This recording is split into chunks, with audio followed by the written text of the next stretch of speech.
ambil dulu, baru nanti kita lihat. Oh, di atas dasar inilah saya punya pengertian, dari pengertian inilah saya menyembah dia. Jadi ada alasannya gitu. Nah, ini pesan buat orang bukan hanya ngaku Kristen, tapi kamu harus jadi orang percaya. Kalau dibilang orang percaya berarti kamu punya perjanjian dengan yang kamu percayai. Nah, buktinya kamu harus ada dalam komunitas. Kenapa harus dalam komunitas? Karena di dalam komunitas lah kita saling mengingatkan satu dengan yang lain untuk, jadi bukan bebas gitu aja, untuk ada satu yang namanya tanggung jawab sebagai orang percaya. Tanpa itu kita beragama aja. Itu, kita hanya beragama. Nah, sorry, saya tidak anti, saya melayani, saya juga ada di situ. Ada komunitas-komunitas yang dibilang persekutuan doa lah, apalah. Nah, perhatiin, di situ kamu nggak perlu punya tanggung jawab. Kalau mau datang, kalau enggak. Ya kan? Nah, kalau cocok ya terus, kalau enggak, enggak begitu. Ada perbedaan antara believers dan disciples. Orang percaya banyak, disciples enggak banyak. Nah, Tuhan cari disciples. Untuk merubah dunia, Tuhan cuma cari 12 orang. Coba lihat. Nah, berarti disciples ini penting. Nah, di dalam pemuritan itulah yang dibilang ada perjanjian. Nah, gereja tuh ide Tuhan, bukan ide manusia. Manusia nggak punya ide bikin gereja. Manusia punya ide bikin agama, gitu. Gereja tuh ide Tuhan, bayangin. Gereja disebut, ini kata pilihan yang paling hebat. Gereja disebut mempelai, kiranya. Bayangin, hebat banget itu tinggi banget. Kalau saya mau jabarin dia, berarti gini, puncak peradaban manusia bukan kita pindah ke planet lain. Puncak dari kehidupan peradaban manusia adalah kita menikah dengan mempelai Kristus. Itu gereja. Nah, semua yang di luar gereja, entah itu yayasan, entah itu apa namanya, atau disebut para church, gitu. Nah, kalau aja mereka itu punya spirit, menangkap spirit dari gereja, mereka gereja, gitu. Nah, buahnya yaitu ada tanggung jawab. Nah, dalam konteks penyembahan ada tanggung jawab. Bukan hanya nyembah begitu aja. Jadi tanggung jawab itu bukan isu emosional. Nah, saya enggak terganggu dengan, enggak. Isunya penyembahan bukan di situ. Itu isu spiritual. Makanya tujuannya ada. Apa tujuan penyembahan? Keserupaan. Nah, jadi saya melayani kemana-mana. Saya lihat semua gereja bagus. Dan mereka berhenti di bagus. Jadi gereja cuma kejar bagus. Sampai di bagus, stop, udah bagus. Itu belum ketemu dengan tujuan daripada penyembahan, daripada ibadah itu. Ingat, tujuannya apa? Keserupaan. Berarti ada satu yang gereja miskin pengalamannya, apa tuh? Manifestasi dari kemuliaan. Itu kita miskin. Kita sampai di bagus lalu berhenti. Kalau cuma mau nangis, lu duduk di kafe nih, lu dengar lagu nangis juga. Saya dengan Pak Andi, kita baru pulang dari Surabaya, kita di Bukit Doa Immanuel. Itu pertama kali dalam hidup saya, 35 tahun saya melayani, pertama kali saya melayani retreat perempuan semuanya. Jadi pembicara lakinya cuma 2, saya dan Andi.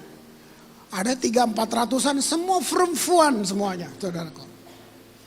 Tapi ya oke, saya pembicara dengan Andi, tapi saya duduk 2 hari menonton satu yang buat saya wow, mahal banget. Saya nonton, gila. Nggak ada dalam persiapan saya, tapi saya teringat itu aja. Perempuan itu nggak bercanda. Kalau saja semua perempuan bisa ngerti peran dia, kembali ke firman. Jangan ikut filsafat tambal sulam, mau setinggi apa sekolah lo. Tapi kalau kamu tahu, kenapa kamu perempuan? Kenapa Tuhan bikin perempuan? Kalau cuma lihat Alkitab, yang rubah bangsa itu perempuan. Keren banget. Lihat, waktu Tuhan bikin seluruh bima sakti alam semesta ini, dia ngomong. Habis itu kitab Kejadian bilang gini, dia bilang gini, bagus. Keren kan? Terus dia bikin laki-laki, Adam. Habis dia bikin Adam, dia bilang apa? Nggak bagus kalau dia sendiri.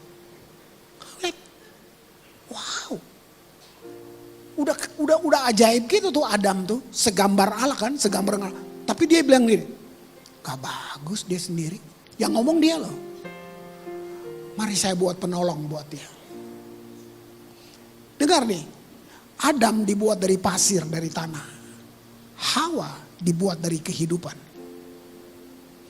Tuhan gak ambil tanah yang lain terus bentuk Hawa. No. Dia ambil dari kehidupan. Artinya, sehebat laki-laki kayak apapun, dia nggak bisa menyatakan, mengungkapkan, mewujudkan semua yang Tuhan mau 100% nggak bisa. Sebab Tuhannya udah bilang, nggak bagus dia sendiri. Begitu ada perempuan, lu bisa kasih lihat hebatnya Tuhan. Nah itu dia. Nah dari awal iblis udah tahu ini.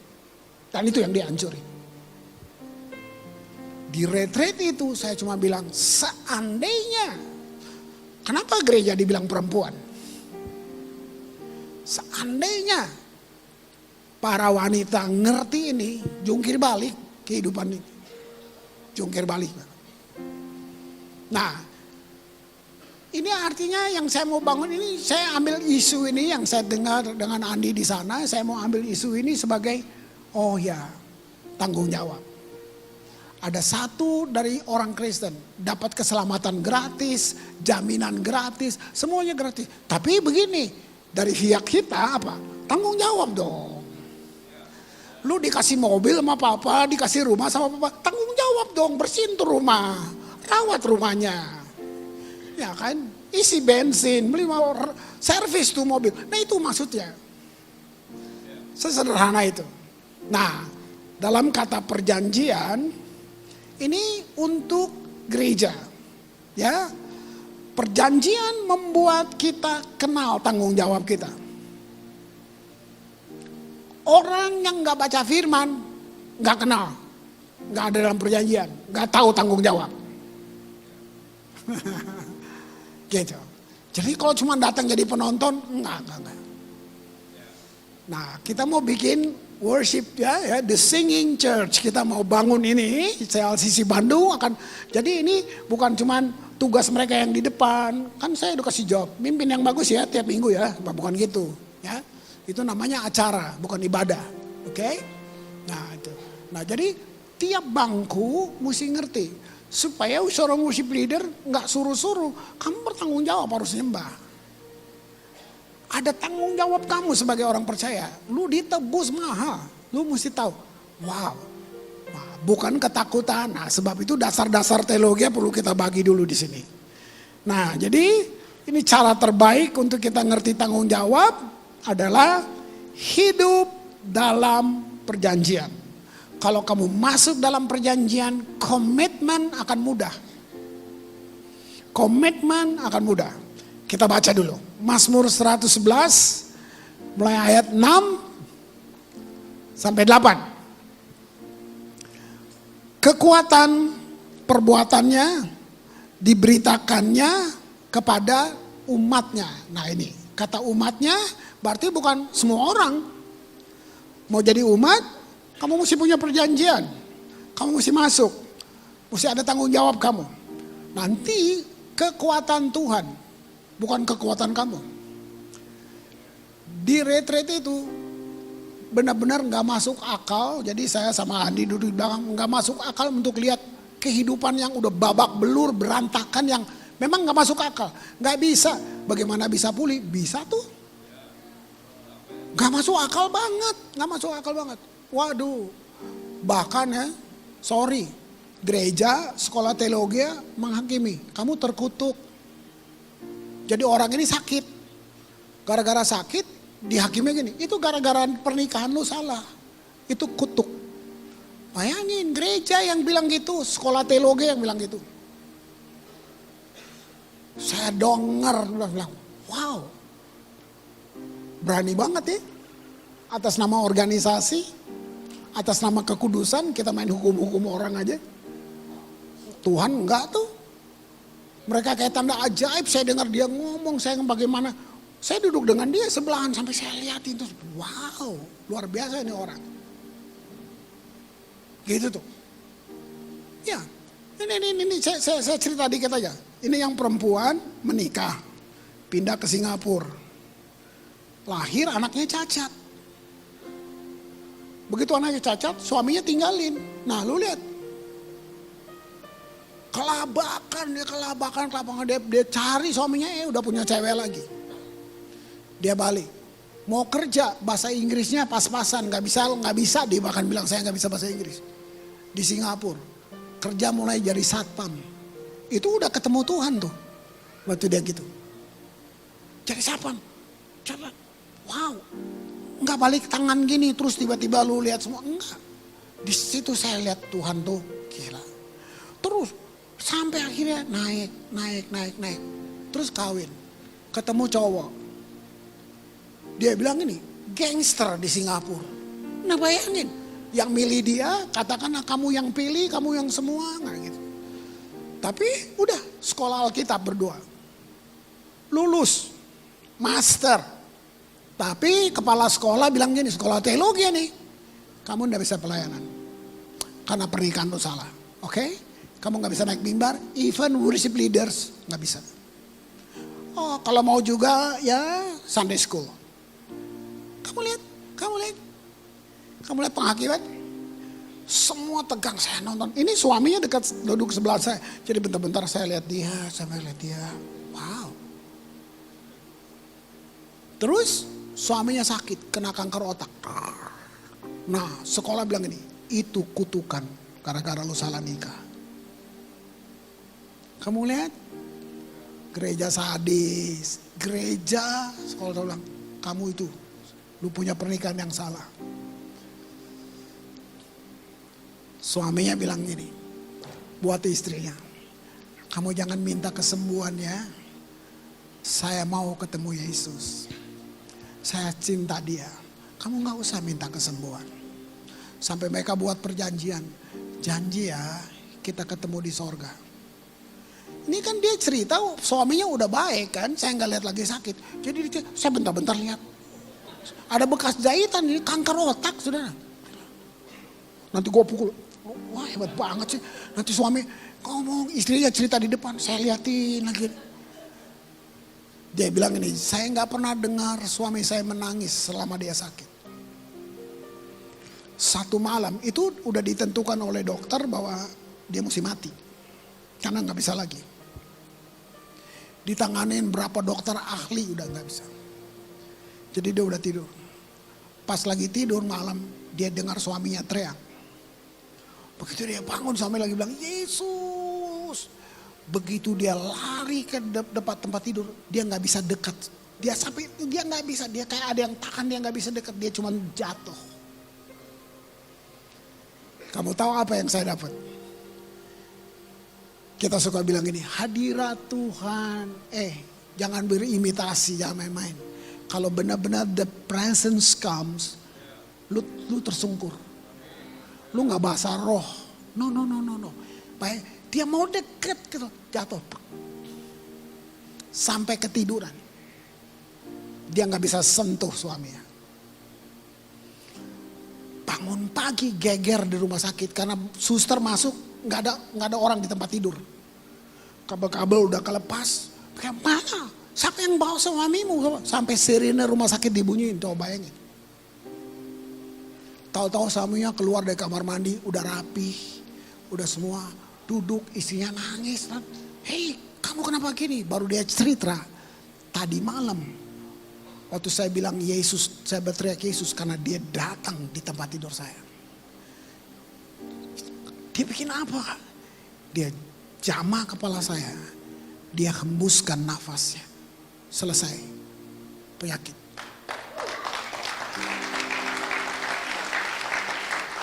Ini yang saya dapat sesuatu. Ini dibilang manifestasi kemuliaan. Nah, kita terlalu imitasi, tergoda mau lihat. Lalu kita mari bilang, apaan? Sudahlah, kalau kamu cuma mau segitu lu udah dapet. Tahu gak yang surga mau? Kenapa gak rindu yang lain? Makanya berani dong merubah. Harus berani merubah. Sampai gini, gak rasa, perasaannya jangan jadi alat ukur. Kok perasaan jadi alat ukur bahwa hadirnya Tuhan? Kenapa? Itu dia. Nah, saya ngerti lah, seniman tuh kan emosi yang paling di depan. Jadi kita mau yang makanya isu penyembahan bukan isu emosional. Itu isu rohani. Jadi kita nggak bisa. Kita cuma perlu gini. Api yang turun di mesbah bukan kamu yang bawa api, bos. Baca Alkitab dong makanya. Yang kamu perlu adalah taruh kurban. Api turun sebagai tanda kurbannya benar. Nah, jadi yang kamu tanggung jawab kita apa? Benar. Kenapa kita yang mau bawa api sih? Ini cacatnya di sini. Kamu nggak bisa bawa api. Api turun sebagai respon sorga. Dombanya ditaruh, waktu dombanya berkenan tanpa cacat, itu kan maksudnya. Domba ditaruh di atas mezbah, imam cuma tunggu. Api yang turun, nggak ada. Siapa yang punya stiker, tolong pinjam yang habis ngerokok, mari. Nggak bisa gitu. Nah kan? Nah ini. Jadi ini yang kita mau bongkar ya. Ini sepakat dengan Bapak Gembala bahwa mari kita mau bangun fondasi ini. Gitu. CLCC Bandung bukan cuman ngomong kosong, bukan. Ya, enggak euforia, enggak. Jadi ini bukan tempat kita tebar pesona di sini. Kamu kan sudah pindah gereja banyak kan? Kan kamu kan ini bukan gereja pertama kamu kan? Pasti lu Bapak Ibu maha hadir di seluruh kebaktian di Bandung ini kan?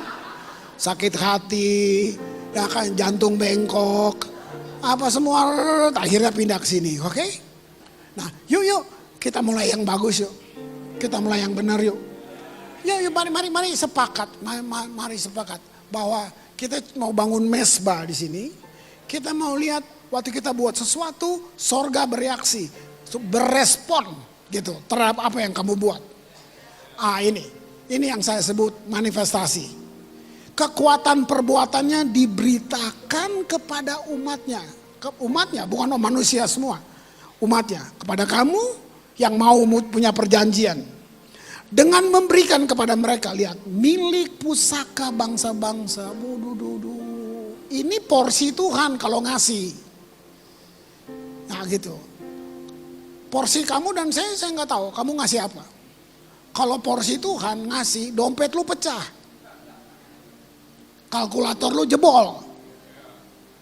Milik pusaka bangsa-bangsa. Itu Tuhan, itu porsinya dia. Tuh. Makanya kalau doa persembahan jangan bilang kami beri yang terbaik. Bohong. Lu kasih yang terbaik? Coba.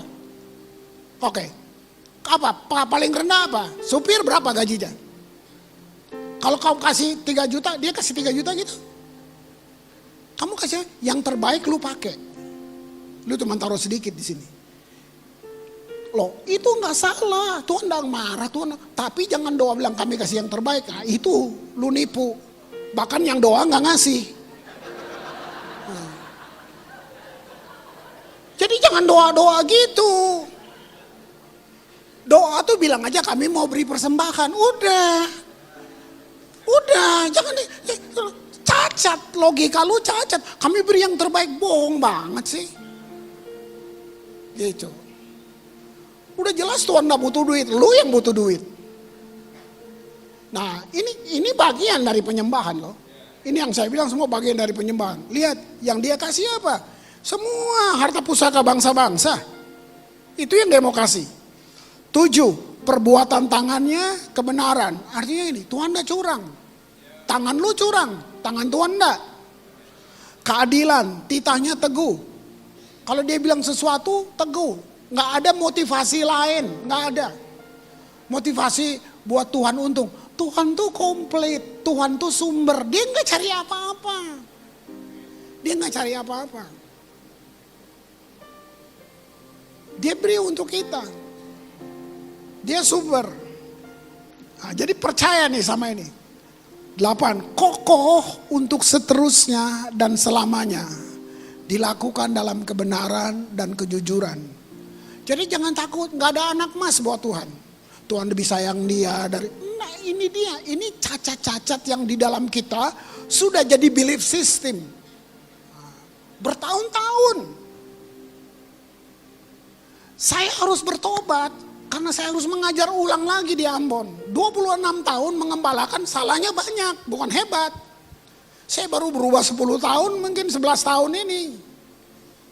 Gitu loh. Jadi bukan karena panjang, salahnya panjang. Karena pakai metodologi tambal sulam itu. Coba, waktu kecil. Berdoa, entah mama, entah guru sekolah minggu, semua pokoknya kalau doa, ayo, berdoa, tutup mata ya, nanti Tuhan marah. Dari mana lo bilang itu, enak aja lo. Mana ayatnya, kalau nggak tutup mata Tuhan marah. Kan jadi kecil, kamu udah taruh di sini, Tuhan marah kalau nggak tutup mata. Coba. Dan untuk segala hal, gereja sedang kenalkan Tuhan yang seperti itu. Akhirnya penyembahan kita bukan cinta. Kita takut. Kita takut. Nah, ada 4 hal dalam perjanjian. Pertama, saudara mesti jadi komunitas. Atau jemaat. Komunitas itu maksudnya bukan kartu anggotanya loh. Bukan. Itu roh saudara, ya. Nah, apa ini? Wah, ini keren saudara. Kalau kamu tahu ini, aduh keren banget. Apa itu? Tuhan melakukan perkara besar di dalam, kan kata umatnya tuh jemaat ya, umatnya. Jadi bukan semua manusia. Tuhan akan kasih apa itu? Tuhan pindahkan kuasa semua perkara-perkara besar ke dalam mulut orang percaya. Roma 10 ayat 8 dan 9. Tetapi apakah katanya ini? Firman itu dekat kepadamu, loh, bukan kepada Bapak Pendeta, ya. Bilang kepadamu, yakni di dalam mulutmu, di dalam hatimu. Bayangin. Loh, kalau saya bilang firman, bukan huruf-huruf mati ini. Yohanes bilang gitu. Firman itu menjadi daging.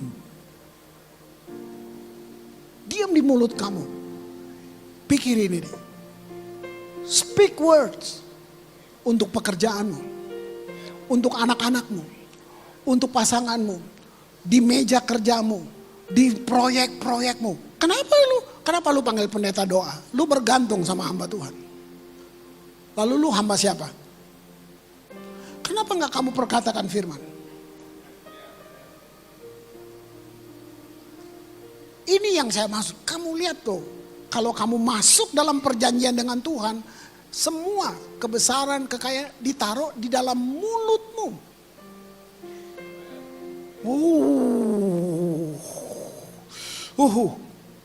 Itulah firman iman. Nah, jadi ini penting, firman iman. Jadi bukan gini. Saya kasih tahu cacatnya dulu. Cacat pemikiran kita atau logika kita kalau kita ngomong apalagi sama hamba Tuhan. Iman saya kecil, Pak. Itu lu cacat. Lu tahu Alkitab bilang, segede biji sesawi gunung pindah. Kalau lu bilang iman kecil lu kayak ngeremehin. Udah pindahin gunung belum? Sekecil biji sesawi, gunung pindah. Jadi kamu salah pengertian. Bukan kamu gak punya iman, kamu gak bisa bikin iman. Iman tuh is a gift.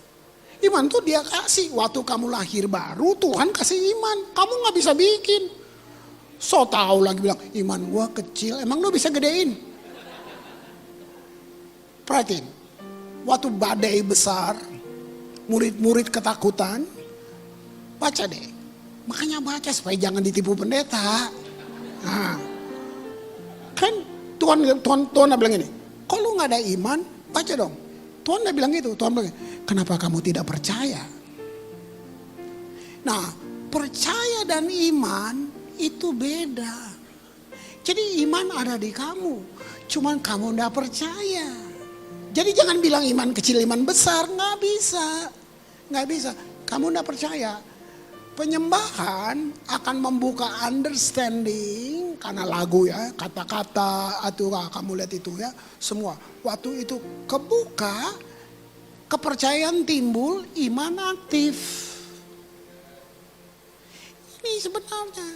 Jadi untuk banyak hal kita bukan tidak punya iman, kita tidak percaya. Gitu.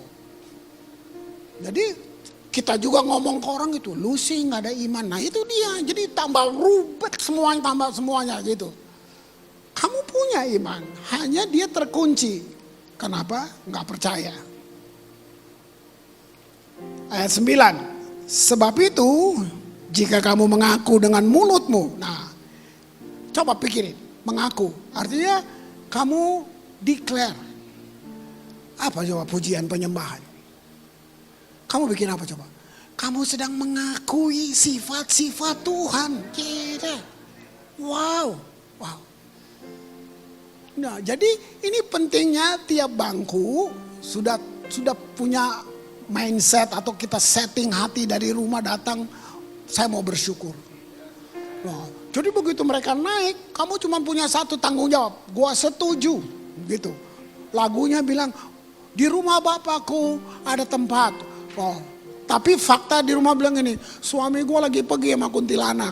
Nah, begitu kan? Ruko kebakar, sakit. Nah, itu fakta. Kamu boleh pilih, mau join sama fakta atau kamu mau join dengan lagu tadi. Nah, waktu kamu setuju dengan lagu, dengan nyanyian, di sini saya bilang percaya itu tanggung jawab kan? Waktu kamu setuju, kamu sedang setuju dengan sorga. Jadi iman adalah bukti dari apa yang tidak kita lihat. Tapi cacatnya kita pikir gini. Tidak lihat tuh bukan berarti tidak ada. Nah ini makanya sering kita nggak dapat apa-apa. Karena iman bukti dari apa yang kita tidak lihat tuh gini. Dia sudah ada. Mata yang jasmani lu yang nggak bisa lihat. Kamu perlu iman untuk buka dan kamu akan ambil itu.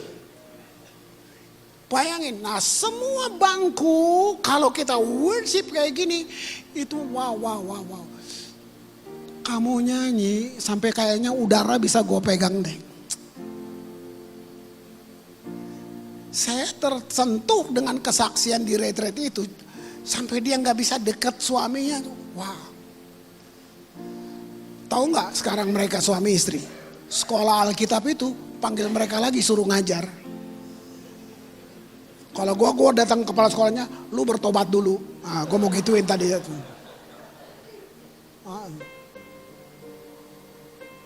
Wow. 2. Tadi jemaat Tuhan, kuasa atau perkara-perkara besar itu diberikan dalam mulut kita, dalam jemaat. Yang kedua, Tuhan menyatakan karakter dia kepada kita, jemaat sekali lagi. Bukan yang liar-liar gitu, no. Nah, yang ketiga, ini kalau saya bilang kebaikan ya, standarnya bukan saya, bukan saudara, bukan bos, bukan siapa.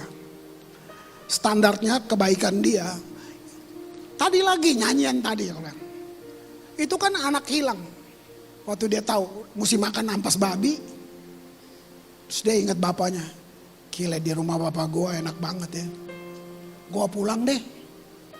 Lukas bilang waktu dia pulang, bapaknya gak bilang gini, siapa suruh lu pergi? Hah? Cuci garasi dulu. Itu bapak di dunia yang kayak gitu. Tahu gak dia pulang? Masih kotor, Red. bikin pesta. Potong lembu, kasih cucup, aduh, saya kau Tuhan. Makanya baca baik-baik, itu bukan kejadian sungguh loh itu cerita itu. Artinya gini, di Israel belum pernah ada bapak bikin anaknya kayak gitu. Makanya itu dibilang perumpamaan anak hilang, prodigal son. Jadi Yesus sedang cerita, bapak gue di sorga gak sama sama lo. Nih gue mau cerita, ada anak hilang gini. Nah, dia lagi cerita tentang bapaknya. Keren saudara. Itu Tuhan yang kamu sembah. Lu gak nyesal nyembah dia? Enggak. Mazmur 111 ayat 5. Lihat. Ayat 5. Diberikannya, lihat. Rejeki. Wah, suka dengar kata ini ya. Diberikannya rejeki kepada orang yang takut akan dia. Nah, sayang bahasa Indonesia sebut takut. Tapi kata yang tepat sebenarnya diterjemahkan gini, awesome village. Orang yang takut memang bisa lah, tapi bukan takut kayak takut tuyul, genderuwo gitu ya. Tapi gini, kekaguman yang dewasa. Itu, gitu. Saya kayak awesome tuh gini. Wow, ini cuma Tuhan yang bisa bikin gini. Wow, ini gak ada yang lain. Nah, kayak cerita tadi, udah mesti mati. Tuhan datang hembuskan nafas di kepalanya, dia hidup sampai wow, ini cuma Tuhan, nggak ada dokter yang bisa gini. Nah kamu lihat itu kagum, diberikannya rezeki kepada orang yang takut akan dia. Terus lihat ini, ia ingat untuk selama-lamanya. Artinya Tuhan udah kontrak dengan kamu. Mau lu gagal lagi, mau lu gagal, dia ndak ikat kontrak. Selama-lamanya. Apa yang dia ingat? Perjanjian. Waduh, keren banget. Ngerti ini, gak usah disuruh. Saya berdiri deh. Nah, karena ini kalian keluarga, jadi waktu worship team naik, begitu lagu naik, bukan, jangan gini, jangan diatur. Saya sudah rubah 10 tahun. Semua yang harus saya hapus. Karena apa saja yang harus, bobotnya turun. Harus doa, harus gini, enggak. Nah, jadi itu kan kamu pilih. Jadi sama kerja sama, jadi mereka nggak perlu suruh-suruh. Kamu berdiri, kamu angkat tangan sendiri, kamu semuanya itu keren banget. Kamu berekspresi sendiri. Lirik itu cuma 30% pengaruhnya buat kita. Saya sampai uji lagi, saya sampai ke anak-anak sekolah musik yang kuliah musik, saya ngobrol dengan mereka tentang komposisi, tentang semua, sampai itu cuman pengaruh dalam jiwa 30%. Ekspresi itu gini, kamu lihat orang ekspresi, bahasanya lu nggak ngerti. Misalnya orang India menyembah, ya, kalau orang Chinese, orang mana nyembah, kamu nggak ngerti. Tapi kenapa kamu bisa? Dari ekspresi.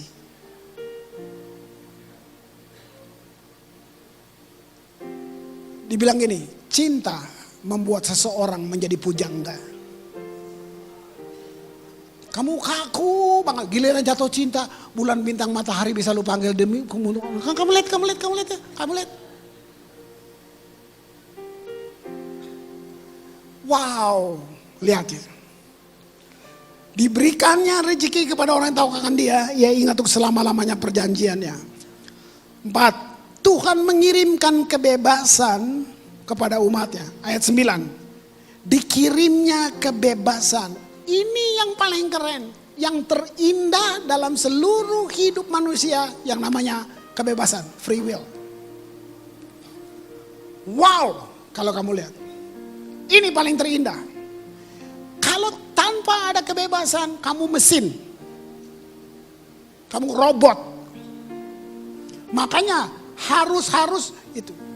Itu sebabnya saya membangun semua worship leader saya untuk tidak ada perintah sekecil apapun waktu kamu mimpin. Mau lu dengar siapa kek, saya kembali ke Alkitab. Saya nggak mau tiru yang lain-lain. Kalau udah ngomong Tuhan, udah egois deh gua. Sebab itu hal yang paling penting buat saya. Gitu. Kalau ngomong teknologi gue minder sama lo, gue di Ambon. Tapi kalau ngomong Tuhan, 1 senti gue gak mundur dari lo. Kamu lihat itu. Ini paling penting. Jadi saya nggak mengajar bentuk di sini. Justru jangan niru bentuk. Jangan ambil bentuk-bentuk dari luar. Bandung beda, makanannya beda, bahasanya beda. Kok lo mesti sama orang Padang sih? Kok mesti sama-sama orang Ambon? Sengaja Tuhan buat kita beda. Kenapa kita mesti bikin sama? Nah ini yang penting. Jadi esensi yang saya mau bicara. Saya nggak bicara bentuk. Oke? Jadi perintah itu enggak. Karena ada kebebasan. Kamu bebas. Kebebasan tuh hal paling indah. Kalau nggak ada kebebasan. Kamu lihat. Sekarang gini, kamu jatuh. Kamu bikin dosa. Kenapa lu mau balik lagi ke Tuhan? Kehendak bebas. Roh Kudus bisa bilang apa aja buat kamu. Tapi kamu bisa nggak mau kan? Risiko terbesar waktu Tuhan ciptakan manusia. Dia taruh free will di dalam kita. Artinya, nih risikonya. Ciptaan bebas menolak penciptanya. Tuhan siap untuk itu. Kamu tahu nggak? Wow, Tuhan siap.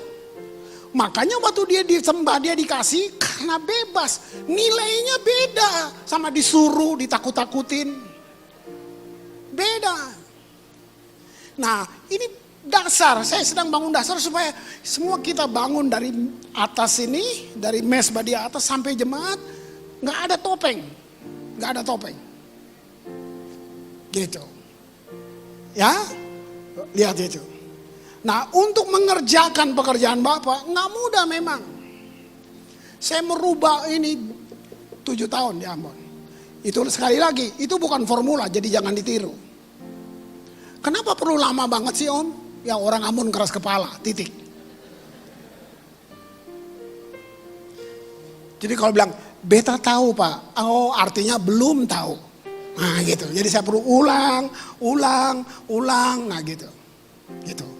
Ya, kamu lihat itu. Jadi perlu Roh Kudus. Nah, waktu saudara sudah di sini, dengar. Level kita sebagai orang percaya bukan cuma ngerti. Tapi kita pelaksana pekerjaan Bapa. Iblis gak suka banget, aduh.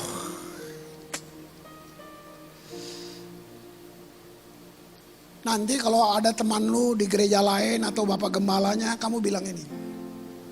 Ini buat bapak-bapak gembala nih. Kamu tahu gak waktu kamu suruh orang naik di atas worship? Kamu pikir mereka bikin pertunjukan di sini? Makanya jangan bikin pertunjukan maksud saya. Ini perlu. Kamu tahu waktu mereka berdiri di sana? Ini bukan pertunjukan, tapi mereka sedang berdiri di perang terbuka langsung dengan kegelapan. Banyak pemimpin gak ngerti ini. Yang mau dihancurin ini semua nih. Berantakan supaya gak ada penyembahan yang benar dari sini. Ini perang terbuka saudara. Bukan job. Bukan. Begitu juga saudara. Begitu kamu mengakui. Wow, itu kamu mendeklar. Kamu kira alam diem tuh. Wah. Daniel 11 ayat 31. Kamu lihat nih triknya dia nih. 31 dan 32. Tentaranya akan muncul. Itu. Dia gak suka nih sama gereja yang mau nyembah-nyembah. Dia muncul. Terus ngapain? Menajiskan tempat kudus benteng itu. Menghapuskan korban sehari-hari. Apa korban sehari-hari? Penyembahan. Doa. Wah itu. Kekejian yang membinasakan. Menegakkan kekejian yang membinasakan.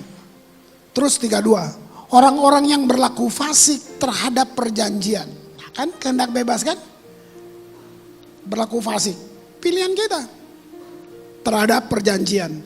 Dibujuknya sampai murtad dengan kata-kata licin. Tetapi umat yang mengenal Allahnya, apa mengenal Allah? Itu terminologi penyembahan. Penyembahan terjadi Karena pengenalan. Kamu kenal yang kamu sembah. Tetapi orang yang umat yang mana Allahnya, lihat, akan tetap kuat dan bertindak. Loh, lihat. Udah ada dalam perjanjian masih bisa fasik. Kenapa? Kehendak bebas. Siapa percaya sekali selamat tetap selamat? Saya percaya dari pihak Tuhan. Sekali selamat, selamat. Loh, masa Tuhan mesti mati lagi? Dari pihak kita ada kehendak bebas. Kamu udah bener, kamu bisa murtad. Itu pilihan. Itu pilihan. Makanya kehendak bebas tuh paling keren, paling semuanya. Jadi Tuhan itu dia tidak cacat karena kita sembah dia pun karena kebebasan. Ini saya baru dapat di kelas kemarin. Di kelas dibilang ini. Orang-orang yang di neraka itu bukan orang-orang yang Tuhan benci. Tapi orang-orang yang di neraka adalah orang-orang yang benci Tuhan. Tuhan tidak benci orang. Oh, justru Tuhan sayang mereka. Mereka benci Tuhan. Tuhan bilang, oh lu benci gue ya? Lu gak mau ya? Oke, gue bikin tempat lain deh buat lu. Nah, gitu. Jadi itu orang-orang yang benci ada di situ. Tuhan gak benci mereka.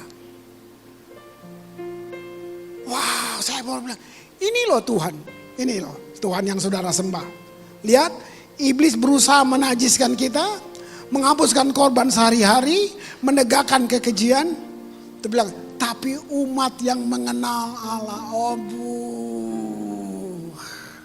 akan tetap kuat dan bertindak. Lihat ya.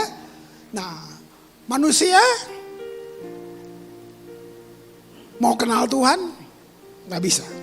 Dia nggak kelihatan, nggak bisa. Tapi Tuhan ingin dikenal oleh manusia. Itu obsesi dia. Jadi Tuhan lebih rindu. Makanya dia taruh Roh Kudus. Baru Roh Kudus mimpin kamu untuk kenal dia. Jadi lahir baru itu penting banget. Lahir baru membuat kamu akan kenal dia. Jadi ada orang Kristen tapi bilang, Pak dia pindah agama, dia gini, dia gini. Itu gimana ya Pak? Ah ya dia belum lahir baru aja. Sebenarnya dari dulu juga dia gak lahir baru. Gitu. Kalau kamu udah lahir baru, kamu bisa jatuh gak? Bisa. Kenapa yang bikin kamu balik? Karena waktu kamu lahir baru, Roh Kudus sudah di dalam kamu. Waktu kamu bikin dosa, Roh Kudus gak keluar dari kamu. Daging kamu berdosa, jiwa kamu berdosa, tapi spirit kamu gak bisa dicemari. Karena dia sudah di dalam kamu. Nah, lalu kerjasama dengan free will kamu yang bikin kamu jadi kamu balik. Ini keren banget, saudara. Keren banget. Nah, nanti kamu baca Abraham keluar dari perjanjian dengan Tuhan. Tuhan stop bicara 13 tahun. Disitulah Ismail lahir. Tapi paling powerful nanti saudara baca dari Kejadian 11, 12 sampai Kejadian 18 itu peperangan. Di Kejadian 18 Abraham memperbaharui mesbahnya. Dia memperbaharui perjanjian dia dengan Tuhan. Tuhan ngomong. Ishak lahir. Makanya Ishak artinya anak perjanjian. Jadi kamu lihat, karena kamu keluar Tuhan berhenti ngomong. Bukan Tuhan jitak-jitak kamu, no. Nah, lewat kebebasan memilih, kehendak bebas. Waktu kamu balik lagi, siapa suruh lu pergi? Enggak, pendeta yang ngomong gitu, Tuhan enggak. Dia ambil lu lagi. Keren enggak Tuhan saudara? Wow, ya. Mazmur 25. Setiap kita tidak akan mengerti, takut akan Tuhan, kagum akan Tuhan, sampai kita masuk dalam perjanjian dengan Tuhan. Jadi ujian perjanjian adalah takut akan Tuhan. Gitu. Itu harta terindah bagi orang yang ada dalam perjanjian. Mazmur 25 ayat 10 sampai 14. Ya, segala jalan Tuhan adalah kasih setia. Wow. Mau ke rumahmu jalan apa? Jalan Gatot Subroto, Cicahem, gitu-gitu ya. Jalannya Tuhan kasih setia. Keren ya? Kebenaran bagi orang yang berpegang pada perjanjiannya dan peringatan-peringatannya. Oleh karena namamu ya Tuhan, ampunilah kesalahanku, sebab besar kesalahan itu. Jadi gini, bisa salah nggak? Bisa. Lalu minta ampun, itu penyelesaian. Minta ampun sama Tuhan, Tuhan ampun, secepat lu tarik napas, pengampunan datang. Itu cuma pendeta yang bilang besok balik lagi. Nah, saya perlu begini supaya sudah ngerti. Ini membuat saya mau menyembah gitu. Kamu bisa lihat. Oke? Ayat 12. Wah, keren banget. Siapakah orang yang takut akan Tuhan? Kepadanya Tuhan menunjukkan jalan yang harus dipilihnya. Aduh. Kamu kadang-kadang gak tahu pilih. Dia kasih tahu. Nah, karena saya bukan businessman, saya bukan area saya nggak mau ngomong, saya cuman kasih tantangan. Mungkin semua skill kamu sudah buntu, kamu nggak tahu mau bikin apa, udah panggil konsultan, bayar semua tetap nggak bisa. Kenapa lu nggak kembali ke dia? Dia kasih tahu jalan yang harus kamu pilih. Yang kamu pilih sendiri akhirnya ketipu. Kenapa nggak pakai dia? Kenapa nggak hidup dalam perjanjian dengan dia? Lihat orang ayat 13. Orang itu sendiri, orang mana? Orang yang punya perjanjian. Orang yang hidup dengan dia. Lihat, akan menetap dalam kebahagiaan. Anak cucunya akan mewarisi bumi. Wow. Lagi-lagi takaran Tuhan kan gede ya. Kamu lihat itu. Ayat 14 nih gue suka banget. Ampun. Tuhan bergaul karib dengan orang yang takut akan dia. Widih. Jangan mau jadi pendeta kecil. Jadi sahabat Tuhan. Jabatan tertinggi manusia bukan duduk di gedung putih. Jabatan tertinggi manusia dibilang gini, disebut sahabat. Tuhan bergaul karib. Wow, baca kalimatnya sampai selesai. Tuhan bergaul karib dengan orang yang takut akan dia. Lihat, perjanjiannya diberitahukan kepada mereka. Makanya Daud bilang gini, aku berlari mendahului orang banyak, hendak ke rumah Allahku. Itu bayangin, dia raja. Nah, raja nggak pakai jeans zaman dulu, oke? Kamu tahu raja udah silk, sutra mahal bertatakan permata, jubah panjang. Nah, ini orang lagi jalan ke Bait Allah, si Daud lari. Kamu kira dia lari? Dia harus angkat jubahnya di atas lutut supaya bisa lari. Nah, orang bilang, ini culun banget tuh raja. Artinya gini, Daud sudah tidak peduli dengan reputasi, pantas. Dia lari. Nah, karena takut apa karena rindu? Aduh, keren banget saudara. Kamu lihat gak tuh? Kalau ini terbangun, saya bisa dengar dari timur yang jauh sana. Kamu lihat gak Bandung? 2 Korintus 1 ayat 20. Ini materainya. Sebab Kristus adalah ya bagi semua janji Allah. Bayangin. Kristus adalah ya bagi semua janji Allah. Itulah sebabnya oleh dia kita mengatakan amin. Nah, jadi waktu bilang amin bukan kosong gitu, bukan tanpa, enggak. Amin itu begini. Demikian sesungguhnya. Gitu. Jadi kalau dengar firman, dengar semua, terus amasya. Ini roh-roh amasya. Ini yang lu gue mesti tengking lo gini. Nah itu. Ya. Yesus adalah ya untuk semua perjanjian. Perjanjian di Alkitab dimulai dengan Yesus Kristus keturunan Raja Daud. Kitab Wahyu ditutup dengan Kristus keturunan Raja Daud juga. Tunas yaitu keturunan Daud, bintang timur yang gilang gemilang. Itu perjanjian. Amos 10 Amsal 10:22. Berkat Tuhanlah yang menjadikan kaya. Susah payah tidak menambahinya. Ternyata berkat dan kaya itu hal berbeda. Berkat itu perjanjian.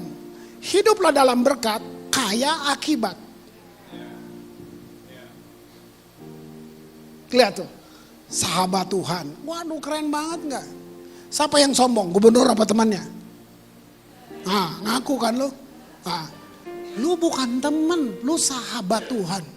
Lu sembah raja, lu sahabat raja, anak raja, semuanya. Masa lu gak dapat fasilitas raja? Tapi kalau saya cuma jual siomay, enggak apa-apa. Lu sahabat Tuhan, siomaynya karismatik tuh.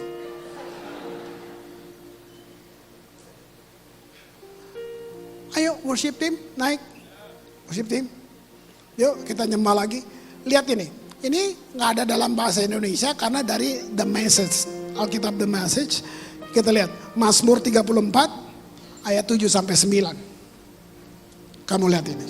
Wow. Lihat ya. Mulai ayat 7. God's angel set up a circle of protection around us while we pray. Mungkin berapa lama doamu gak dijawab karena metodologinya salah. Kenapa lu gak berani rubah? Malaikat Allah mendirikan lingkaran perlindungan di sekitar kita sementara kita berdoa. Tadi Bapak Gembala umumkan kalian diajak ikut satu seminar doa anak. Bagus tuh. Waktu saya temukan definisi doa, saya rubah teologi doa saya di Ambon. Saya nggak takut gitu. Salah, robah, buka kelas baru. Kalau nggak robah bertahun-tahun begitu aja nggak ada hasilnya, berarti salah berdoanya. Apa saya dapat tentang doa? Diterjemahkan begini, mencium wajah Tuhan itu doa. Oh, saya pikir bawa list ke Tuhan. Itu gak percaya bahwa Tuhan tahu kebutuhan lu. Lu pikir Tuhan lupa, gue kasih ingat nih Tuhan, ini listnya nih. Nah gitu kan, itu sebenarnya, itu kan salah. Nah nanti deh pelajaran doa kita kesini. Tapi kamu lihat berkat ayat 7 tuh. Untuk lu berdoa aja, malaikat buat lingkaran, tau gak? Mungkin kamu kira bohong ya. Kalau boleh, kalau kamu mau minta Tuhan buka mata saya untuk tembus ini, lihat, kamu akan lihat banyak malaikat di sini. Ayat 8. Open your eyes and see how good God is. Mata kita nggak pernah bisa lihat. Kita lihat Bapak yang jahat. Saya baru cerita sama Andi yang main ini di mobil. Saya baca literatur. Ada anak yang datang gini. Kamu tahu apa yang paling bahagia dalam hidup saya? Apa? Waktu papa mama saya mati. Makanya seluruh dunia sulit mau panggil Tuhan Bapak. Karena contoh Bapak di dunia jahat banget. Dia pengen mama papanya mati, itulah kebahagiaan dia. Kenapa? Selama dia hidup mamanya bilang, lu bawa sial. Bapaknya tinggalin. Jadi buat dia, mereka mati itu kebahagiaan. Saya nggak separah itu, saya yatim piatu. Jadi saya cari identitas dari luar, dari kecil. Apa identitas? Main musik. Gue pikir kalau terkenal, gue punya identitas. Sudah cari, ingin terkenal, ingin semuanya. Masih kurang, oh kawin. Menikah untuk identitas. Kecewa. Sampai bertobat, baru bilang, identitas kamu bukan di talenta, bukan di bakat, bukan di karir. Dia bilang, siapa ada di dalam Kristus, itu identitas ciptaan baru. Wow, saudara lihat itu. Bayangin, buka mulutmu, rasakan, buka matamu, lihat betapa baiknya. Aduh, dibilang ini, blessed are you who run to him. Kamu bisa salah, kamu bisa jatuh. Tapi gini, run to him, lari ke Tuhan. Jangan lari dari Tuhan. Karena intimidasi, Tuhan udah gak terima lu. terlalu banyak. Kayak tadi tuh iklan tadi, dosa gua setinggi gedung gitu katanya. Jadi uang, nah itu intimidasi. Terakhir, worship God if you want the best. Aduh, keren banget ayatnya. Worship open doors, ayat 9, to all his goodness. Sembahlah Tuhan kalau kamu mau yang terbaik. Penyembahan membuka pintu. Buka pintu pakai kunci. Kunci yang Tuhan janjikan, kepadamu akan kuberikan kunci kerajaan Allah. Dengar jemaat, kunci kerajaan Allah bisa buka semua pintu yang ada di dunia ini. Kunci yang mertua lu kasih di dunia ini nggak bisa buka pintu pagar pun di sorga, nggak bisa, nggak cocok. Cuman kunci yang dari dia yang bisa buka semua pintu di bawah ini. Kunci artinya kamu punya akses. Keren gak saudaraku? Nah, mereka akan nyanyi. Kamu mulai dari gini, melatihnya gini. Baca kata-katanya. Kalau bilang benar, setuju, baru kamu nyanyi. Nah, ekspresikan semuanya. Ini kan keluarga kita di sini. CLCC. Semua. Pikirin ini. Kuasa di dalam mulutmu. Kamu katakan. Kamu declare, alam mesti dengar. Masalah-masa lalu mesti dengar tuh nyanyian. Penyakit apa semuanya mesti dengar waktu lu nyanyi. Nah, kita mulai latih aja. Gak ada apa-apa. Gak apa-apa, udah buat. Bikin salah justru. Nanti jadi pinter. Ya,